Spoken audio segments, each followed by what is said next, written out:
Good morning, good morning, good morning. Hello, everybody. Hello, everybody. Shavua Tov. We haven't been here since Friday, and we're counting day 8 of the Omer today. And we're inspired by the teachings of Rav Kook to do Yeah. this year as we ascent through the Omer to Sinai, from Passover to Shavuot. Yeah. And one of the things that you've been saying each time that we know from Rav Kook is that this wasn't just about counting each day. The counting for Rav Kook was about being intentional, Yeah. about reminding you that everything you do, from a simple manner of counting each day to the way that you eat. He was, I understand, a vegetarian. Right. A Yes. little bit of chicken on Shabbat to be performative, but he was a vegetarian. I mean, everything Rav Kook did, he was trying to teach us to be intentional about it, Yes. because that's one of the ways that you deepen in your own journey. From the inside out. Right. So whatever it is, from Yeah. waking up in the morning to what you do when you wake up to the way that you greet someone, Yeah. in the morning, and everything you do during the day, if you do it with intention and with devotion. Yeah. So that's where I think these energies Yeah. speak to us so profoundly. The And we enter into the week of Gevurah. Gevura, the second Second week. We need Gevurah this week. elemental or energies that correspond to the 7 lower sphirot. Yeah. The first week was Chesed. The second week, there's a dyadic form. There's a dyadic form, and then there's a triadic form. Synthesizes in 3, but there's a tension between the two, and he talks about that, Rav Kook, also. Yes. That the tension between the two births more energy. Out of that tension comes more energy, and he even applied it in the most interesting place. We were just Seder from some friends of ours the other night, and there was a thing about Korech in the Seder, the combining. There's this curious part of the Magid not in the Magid, actually. It's a separate part of the Haggadah, where two things are combined together in the style of Hillel. It's like, What is that about? What is this? What It's is the eating style of Hillel and Seder. And Yeah. Rav Kook made this really interesting read on it, because it's the matzah and the maror, the bitter and the matzah. The matzah is the bread of freedom for him. It's hidden in the message of the matzah is this freedom-taking notion, and as against that is this bitterness. So there's one way of understanding that, is that the freedom-taking that we're celebrating on Passover is moderates the bitterness of memory, and that's one way of understanding kind of the peshat, the most simple way of understanding it, I think.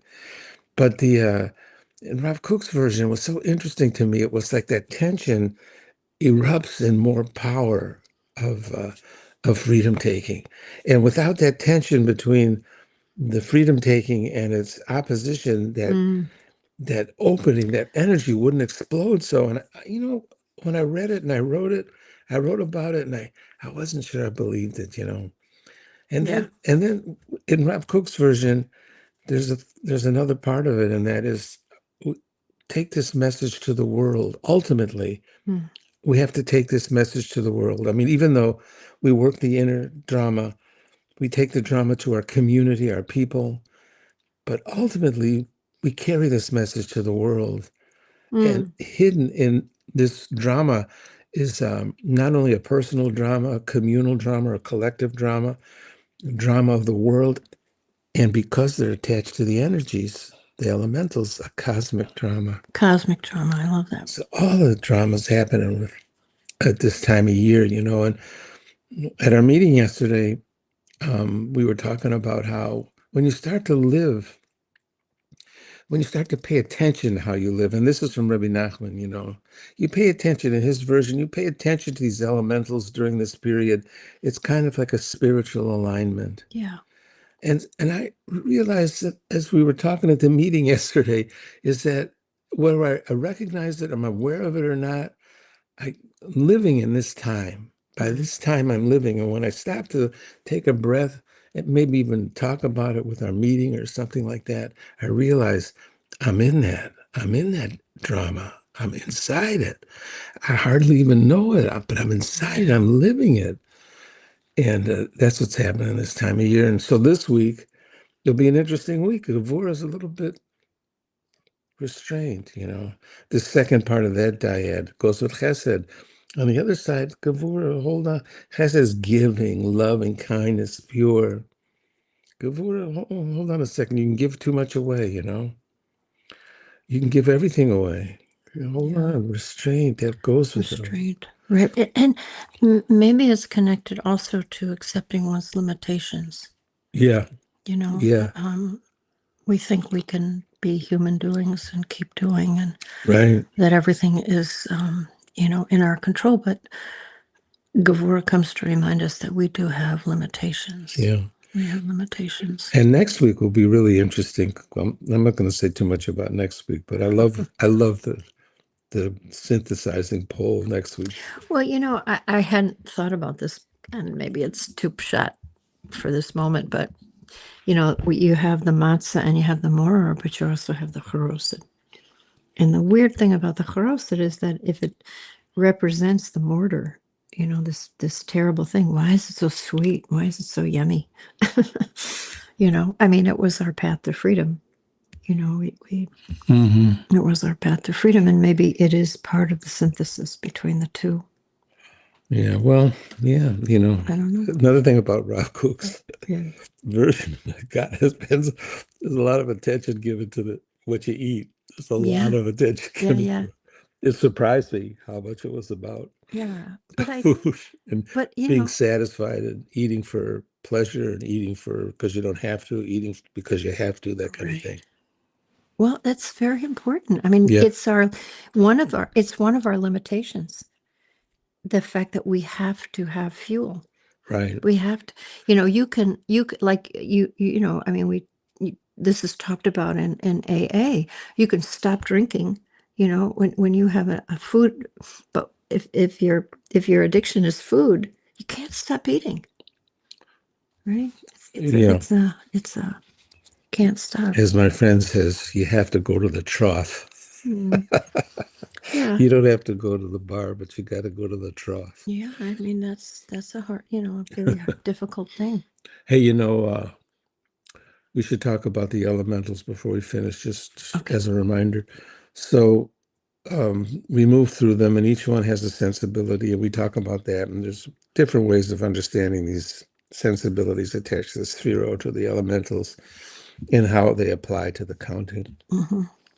But when we get to the 10th, to the last one, the 10th is, in this case, the seventh, because you only deal with the lower, so to speak, seven in the counting, because the upper three are so lofty, so hidden within godliness itself, as it were, as if you could say, that we can't really deal with those. They're just so hidden away and deep. But when we come to Malchut, the 10th one, there's really in the 10 elementals, there's three sets of three this way sense, and then there's one, the elemental 10, Malchut. 7 days or 7 weeks.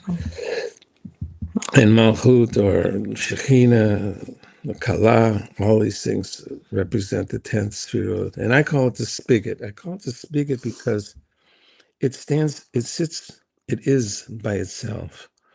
It's separated from the three Mm, sets of three. But through it, through the Malchut, through that energy, through that portal, yeah, spills as much as it does into the world, this divine overflow.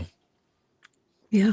So the interesting thing, why I call it the spigot, because you can access it, you can turn it, or you cannot turn it. That's your business. Mm, Whether you open it or not yeah. is your business.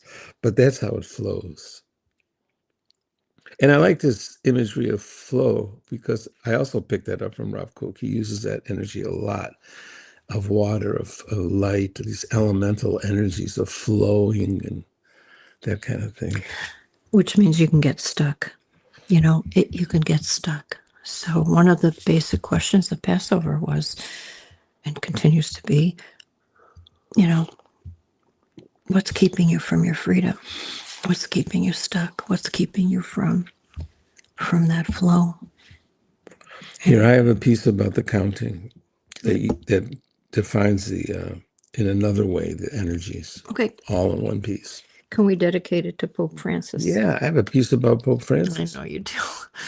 We Actually, yeah. I took a piece of that and put it on the back cover of my book because it's about nothing. Here's how it goes. What did he have? He had nothing. Mm, And it was the nothing that everybody wants. yeah. Well, Pope Francis of blessed memory died on Easter Sunday. Pretty remarkable. And hopefully the legacy of being a pastor and his chesed will live on. His namesake, St. Francis, Mm. gave it all away. Oh, God, so many Gave it Francis all stories. away. Francis and Claire. What did he have? Nothing. He had nothing. It was the nothing everybody needs. Yeah. Okay, let's hear your piece and then we'll. For the Omer, the key, the counting. Today I am a vessel, a working out of potencies, energies, elementals. In particular, I'm a daily elemental within 7 weeks of shifting elementals. Work me, O holy God. I guess this is a prayer, huh? Mm-hmm. Work me, O holy God. You have my attention. Mm. The key, 3-3-1, 7 weeks, corresponding to the 7 lower sphirot, 2 sets of 3, 2 triads, and 1 spigot on the bottom where the divine overflow spills. Chesed, loving kindness. Gevura, restraint. Tiferet, beauty. Netzach, you think you know. Code, you don't know. Tiferet, no, Yesod, foundation. Malchut, the spigot, the overflow. That's a good one. Very good. Very good. Very good. So let's count the Omer. Day 8. ברוך אתה אדוני אלוהינו מלך העולם אשר קידשנו במצוותיו וציוונו ספירת העומר. Amen. Day 8. Day 8. And it is May it come to us for said good. unconditional loving kindness within Gevura. the week of Gevura. Be careful. And let everything that happens today happen as Rav Kook taught us, with mindfulness and intention, and maybe even a little devotion. Thanks for coming. See you tomorrow. Bye-bye.